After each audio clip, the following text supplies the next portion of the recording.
大家好，歡迎收睇我哋今日嘅節目《古今縱橫》，我係你嘅主持阿 Paul。Hello， 你好，我係 Alex。咁咧，大家睇到咧，我哋今日有位好特別嘅嘉賓喺我哋當中啊！呢位咧就係曾長宇牧師啊 ，Tim Sang。Hello Tim, thanks for coming. Hi, nice to be here, Paul and Alex. 咁咧曾牧師咧同大家介紹下，或者係曾博士嚇，佢係咩人嚟啦？咁曾長宇牧師Tim 咧，佢本身咧係一位服侍咗神好多年嘅一位嘅學者嚟嘅。佢本身係一位嘅歷史學家，佢係一個 historian 嚟嘅。咁佢早期咧喺北加州啦嘅Graduate Theological Union 啦度任教，好似係2年嘅時間到。咁後來咧就去咗呢個南灣嘅迦南教會。Tim, am I right? You pastor in, is it Canaan Church? Yes.A Taiwanese church. Taiwanese church. OK， 咁係喺嗰度咧做英語部嘅牧師。咁喺最近呢幾年嘅時候咧，就去咗一個全國性嘅福音校園福音機構，係 InterVarsity Fellowship 嗰度去侍奉。咁佢而家嘅 title 咧係 Pacific Area Director， 成個太平洋都係佢噶啦，好犀利嘅嚇。咁咧就佢研究嘅學問咧係特別係針對呢一個嘅亞裔嘅美國人嘅研究，係 Asian American 嘅 study 嘅。咁咧佢仲有2樣嘢咧係值得好係提嘅。第一咧就係佢而家有一個非常精彩嘅 podcast 叫做 Centering。咁當然係講英文㗎啦。咁咧就如果你喺呢個 iTunes 咁個地方都應該可以揾到㗎啦。咁咧就係特別係講到呢個嘅Asian American 嘅喺美國嘅歷史，係一個非常精彩嘅podcast。咁仲有一樣嘢咧，就大家可能唔知道啦嚇。咁喺華人教會當中，第一代移民嘅當中咧，可能咧唔係好認識曾牧師、曾長宇牧師。喺第2代、第3代當中唔識佢嘅咧就好少啦。咁同埋咧，佢咧係同呢個海外神學研究院嘅前任院長曾林芳牧師咧係遠房親戚嚟嘅嚇。咁呢個係一個嘅fun facts 嚇。咁咧就嗱，我係閒話少講啦，我就想去jump in 去講今日咧，我哋想去訪問Tim 一啲嘅題目。咁咧，我哋喺上幾集咧，余創豪同埋我咧都喺度同大家講到啦，好多關於嘅 Christian nationalism 呢個問題，即係基督教國族主義。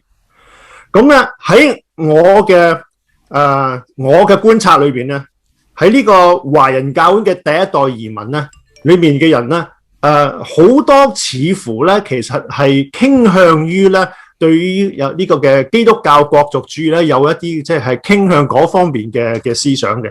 咁如果你用佢未必一定係嗰個牌子，意思你問佢話你係咪 Christian nationalist 佢唔知一定知你噏乜嘅。但係如果你問佢裡面嘅問題，譬如話美國係咪以一個基督教立國嘅國家咧？咁好多會傾向於話係咁樣嘅。咁但係我就去有好奇咧，就係話喺 ABC 教會裏邊啊，喺呢個嘅第2代、第3代嘅裏邊咧，佢哋對呢個嘅美國係咪一個以基督教立國國家嗰個睇法會係點樣 ？So Tim, you have the floor. Thank you very much, Paul. And I should let your audience know that my wife and her family is from Hong Kong, so.Whatever Cantonese I learned comes from her side and is not that good. I'm a poor learner. But thank you so much for this opportunity to respond. To your first question, I think it might be helpful as we think about the first generation and maybe this ABC as well to qualify what Christian nationalism is.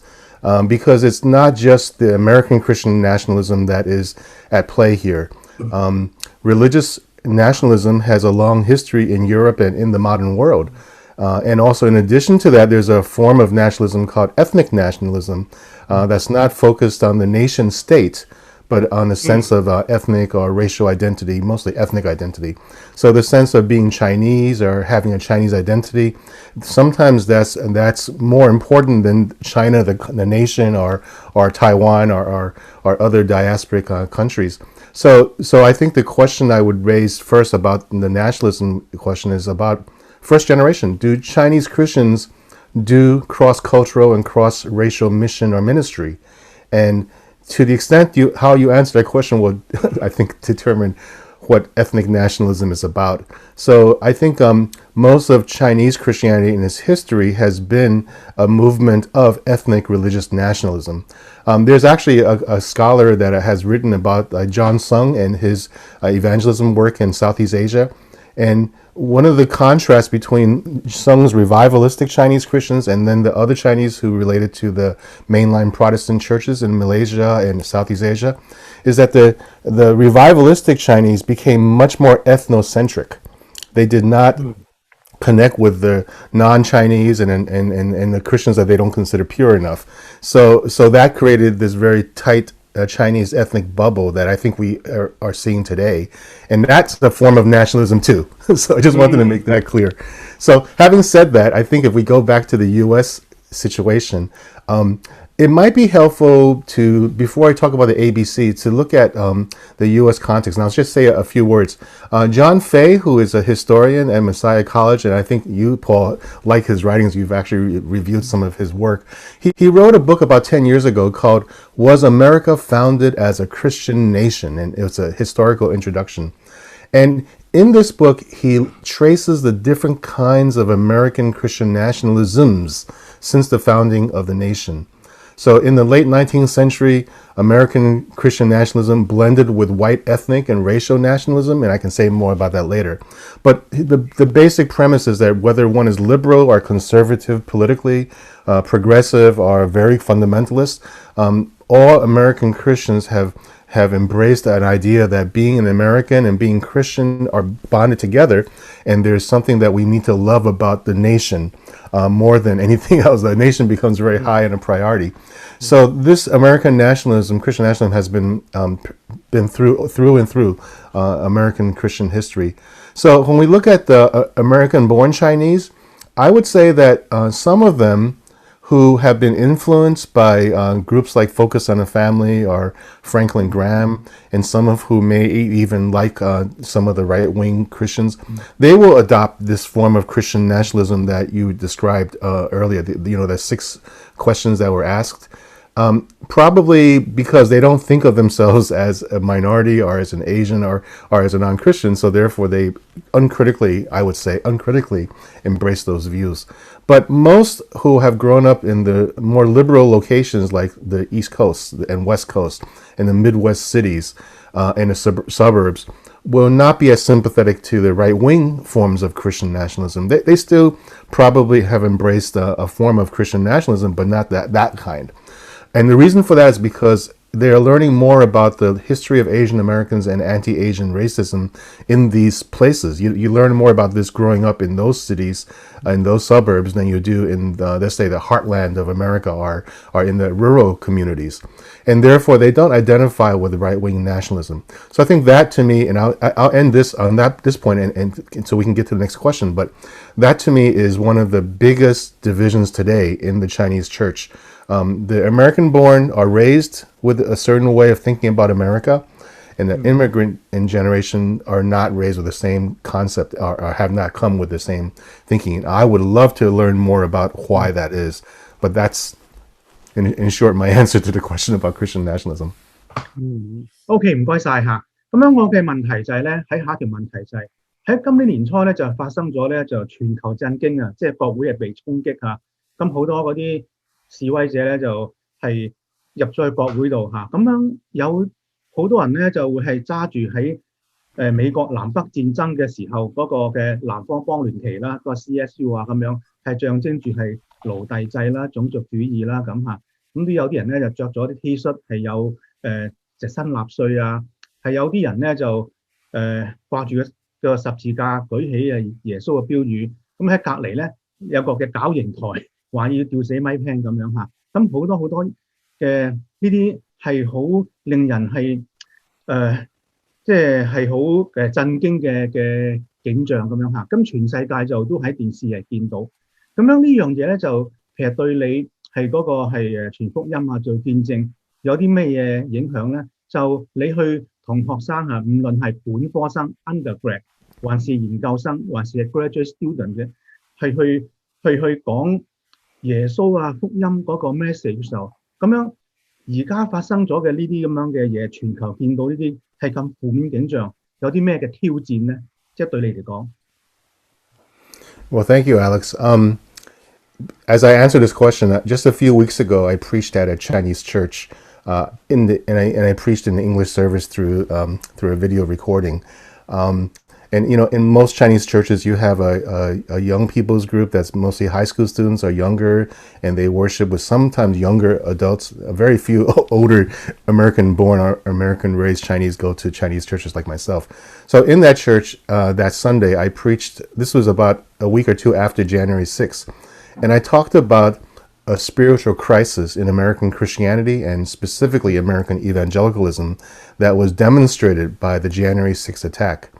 Well, after that sermon went, I got a lot of pushback from the parents of the children. They were very angry that I mentioned that.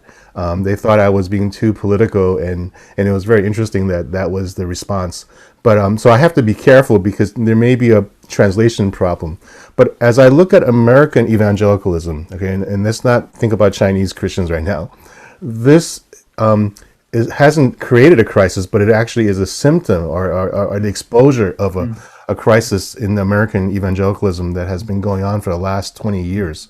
American evangelicals, especially as portrayed in the media, have become very, very supportive of right-wing politics. I think in some cases for good reason, but most of the times I think it's the wrong reason. And this is more than a political crisis. It's a spiritual crisis because it's dividing the American church badly. And Donald Trump was certainly the biggest most divisive figure. So because of this spiritual crisis, I think that we are finding it more and more difficult to say that American Christianity is good for America. And the reason for that is because American society is changing, and of course it's broken. There's a lot of problems in this society. And in the past, American evangelicals used to say, well, when you come to Jesus and come to our churches, you can find healing and a sense of forgiveness.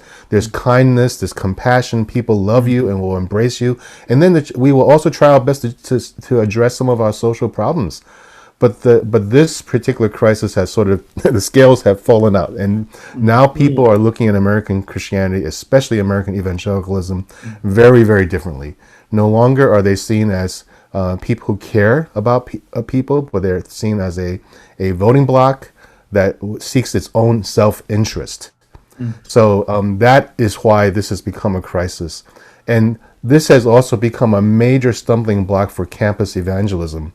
I can tell you for sure that the pandemic has slowed down our ability to do outreach with InterVarsity on campus. But beyond the pandemic, everyone, our college students, our faculty, are all wondering what is going on. Why is it so hard now to talk about Christian faith? And the reason is that the non-Christian world looks at us and they see what we're doing to support the Capitol, the January 6th attack. They're making the connection between, when they see the Christian signs around the rally on January 6th, they are making that connection, whether it's legitimate or not. So I think that many conservative Christians are very upset because of that association, because I don't think that it's a really neat connection. But they have not thought carefully about how they are looking at portraying themselves in the public, because they don't. Some of the most radicalized ones don't care. So I think that the challenge is going to take another generation to overcome, if we can do it at all. And then you see the other crisis within American evangelicalism of the sexual abuse and harassment going on that's being shared everywhere. So I think we are in trouble, and Chinese Christians can help. But I think we better be careful how we approach it. Anyway, that's just a short answer. If you want to follow up on that, I probably have more to say. 哇！呢個其實係叫人好難過嘅一個事，因為咧係我哋而家嗰個成個 political culture 嗰個嘅政治嘅氣候咧，係去令到我哋嗰個嘅福音咧，係受到蒙損嘅。咁呢個係一個叫人好擔心嘅情況。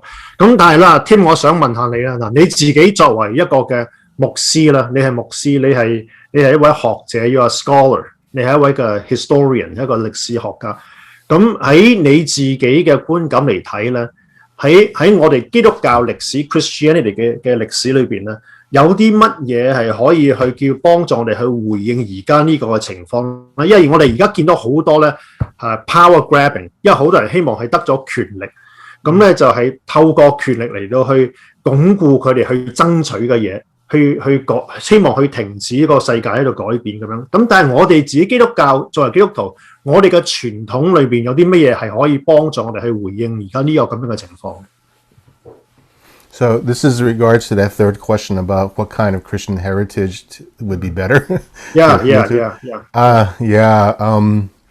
As a historian, I have some mixed feelings about that kind of question because for Christians to be different, to make a difference in our society, we have to engage power. There's no other choice. The question is how we engage power. How do we talk about politics? How do we engage people who are our political leaders? And the way we do it will largely come out of our particular heritage, our theological orientation, our history. So I think that what we're seeing in the conservative religious right in America, I can't say this for Chinese Christians because Chinese Christians in America don't have power, but at least here in the United States, that approach has some real problems. Grabbing power because they want to try to make American society better without considering other people who don't share their perspective. And that's the biggest problem with the religious right. They think that they know or they know all the truth and they don't listen to other perspectives. So I think I can't really give much historical context for a heritage that, although Paul, you've seen my paper. I've been exploring some of the liberal Christian Chinese Christians in the past and looked at what they're thinking through. So I think some of what they bring, and I'm not a liberal myself in terms of my theology, but I think that their attitude and outlook has something that might be helpful to teach us. So for instance, we need a Christian heritage that's open to the truth, both historical and scientific. And there is a major Chinese campus ministry that is promoting creation science, and I feel like maybe 30 years ago that seemed to make sense, but today that's dangerous. So there's a problem there. We need to be more open to these. Otherwise, how do you engage the university? How do you engage those who are not Christians but are thinking about truth this way? So that's one. We also need a heritage that's self-critical, and that's where history can help to learn to realize that just because we are saved and we have Jesus Christ as at the center of our lives and we're following Jesus, it doesn't mean that everything we believe or say is absolutely true. We have to look at our own problems and flaws very honestly. And then we need one that focuses on Jesus as we read the Bible. And fourthly, I'll say we need a heritage that's, I'll use this word ecumenical, but what I mean by this is to recognize that the church is bigger than my own ethnic church, is bigger than the right-wing, mostly white American Christianity. And therefore, even though we may disagree with the larger church, we must not be disagreeable and not demonize those who have different theologies or politics. Instead, because these other people also claim to follow Jesus, I think our job is to be good neighbors and good brothers and sisters and try our best to learn from others. And I'm saying this, and I still believe that the Chinese church doesn't have to become multi-ethnic or multiracial. That's never been something I would push. But I do think at the heart of every ethnic church or every immigrant church, there needs to be a growing spirit of learning to love the other, to love our neighbors. So if we can do that, I think that would help us. So I mean, maybe I'll just reference N.T. Wright has written some biblical studies that I think would help Chinese churches to open up their interpretation of the Bible and give us a chance to engage the contemporary world better than we are doing now. 唔該晒你嚇。嗱，有一樣嘢我係好困擾嘅咁樣嚇。咁樣而家呢個版本嘅國族主義咧，福音派啦嚇，咁樣都係好強調嗰種係白人為主嘅導向咁嚇。咁樣咧就係好強調嗰種係傳統嘅係白人係 Anglo-Saxon 啊呢種嘅新教文化咁樣嚇，咁樣咧就基本上咧係佢哋好重視嗰個傳統價值嚇，咁樣就係白人啦就嗰個嘅價值啦，咁就會係傾向於係單元嘅，就唔係話係咁鼓勵呢個嘅多元化咁樣啦嚇。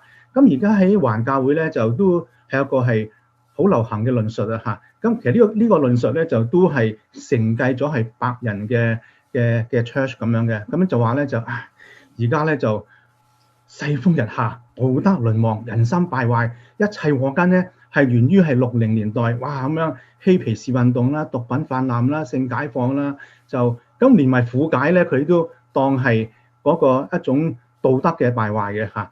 咁樣咧，咁但係咧佢哋就好少提到民權運動咁樣啦嚇。咁其實咧就係民權運動咧，基本上係唔單止係對黑人係有嗰個權益嘅一個嘅係嘅幫助啦嚇，咁其實咧係對好多族裔，連埋華人都好啦咁樣嚇。咁但係咧就以我嘅經驗裏邊咧，咁似乎咧就係環教會咧係好緊貼咗呢種係以白人為導向嘅呢種嘅眼光嚇，咁樣就對多元主義啦、對民權運動啦、就對黑人命貴啦、就等等都係有啲抗拒咁樣嘅嚇。咁樣咧，我想知道咧就其實你所接觸到嗰啲嘅環牧師係咪真係好明白到呢啲嘅矛盾咧，呢啲嘅張力咧，佢哋點樣睇嘅咧咁嚇？Well, I mean, I think that I'm not sure I can speak for Chinese pastors and first-generation Chinese Christians, but I don't think that either they and most ABCs are even aware of the history of whiteness and how that impacts racial diversity, and I feel like it's not our fault entirely. On the one hand, we don't interact with white or other or black Christians enough. If we do interact more, we might learn something there, although that would help in terms of interpersonal relationships. But I think there's a lot more that we need to learn, and I'm not sure how to bring this information into the Chinese church about overcoming our, I guess, our uncritical embrace of monocultural theology and also culture into our own churches. So we probably need some racial and diversity training in Chinese churches just to help all of us see better. And this is not just Chinese churches. I think every church needs it. So I want to basically not say that this is all a Chinese problem. This is a problem that in America, where until recently, people are starting to realize and recognize that America is a racially pluralistic society. The American church is racially pluralistic, and we need to hear from the voices of those who are not heard. So, for example, I think every time I go to a Chinese missions conference, we always hear wonderful stories about white missionaries who sacrifice themselves for the Chinese. Okay, that's part of the truth. That there is truth there, but white missionaries were also very many, not all, but many were very culturally.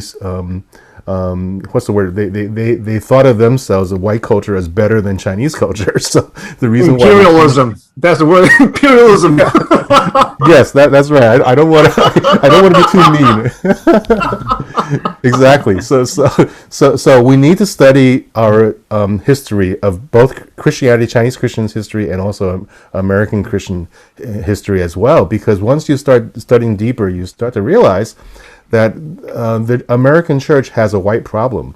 It doesn't realize that it inherited this ethno-national racial nationalism. It squeezed that into their Christianity. So one joke I always have is like, whenever you talk to like InterVarsity, right, people, and InterVarsity doesn't like to be a fundamentalist, so they always cite, guess who? C.S. Lewis, right? And in doing that, all they're doing is saying, okay, this is American Christianity is basically English and Western. So I feel like when that keeps on perpetuating stuff, even in the Chinese church, then we lose sight of the rich history of Chinese Christians, and that is I'm just getting to love it myself, because so many Chinese Christians who are very thoughtful in the past have wrestled with colonialism and imperialism and white supremacy, and we don't know that story. I'll share just a couple of books references, and then maybe I can forward that to all of you through email. There's 2 books that helps us understand the American context. One is called Reforging the White Republic, Race, Religion, and American Nationalism between 1865 to 1898. The author, Professor Edward Blum, looks at how white Northerners and white Southerners abandoned black people after the Civil War so they could come together and form a white ethno-national religion, so that being American and being white became solidified. And that is the root of this white nationalism that we're seeing. And this was not only among conservative fundamentalists. This was actually fairly liberal and progressive Christians who decide to throw black people under the bus. And this is one of the reasons why the black church is so separate from the white church, because the whites allied themselves north and south, and they separate themselves from the blacks. The same thing happened on the West Coast. Another scholar named Joshua Patterson has a book that is called American Heathens, Race, Religion, and Reconstruction in California. And he saw the same dynamic among conflicting white people around civil rights and racial justice, when they abandoned people of color so that they could form a white group. So there's a historic dynamic there about whiteness that nobody really knows about. You have to pay a lot of money for these books, and you have to spend a lot of time reading and researching it. So I'm hoping that for the future, maybe what I can do in the future is to make this more accessible so that we learn the history of race in the United States, and then learn how we as Chinese Christians fit into that history, and how many Chinese Christians actually fought against it to try to change it. So I think that in order to make ourselves more aware, we just have to be open to learning and trying to find the answers to these problems.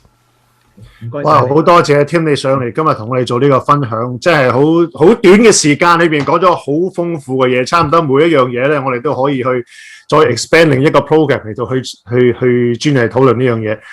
咁咧，我哋今日到此為止咧，可以話係對我哋上幾集一路講到呢個嘅基督教國族主義，再加啲 white evangelicalism， 再加啲一啲嘅成功神學 prosperity gospel， 可以話係一個嘅總結。咁我哋下一次咧係會係同大家有一個新嘅題目開始嚇。多謝各位收睇，下次再見。OK，下次見，拜拜。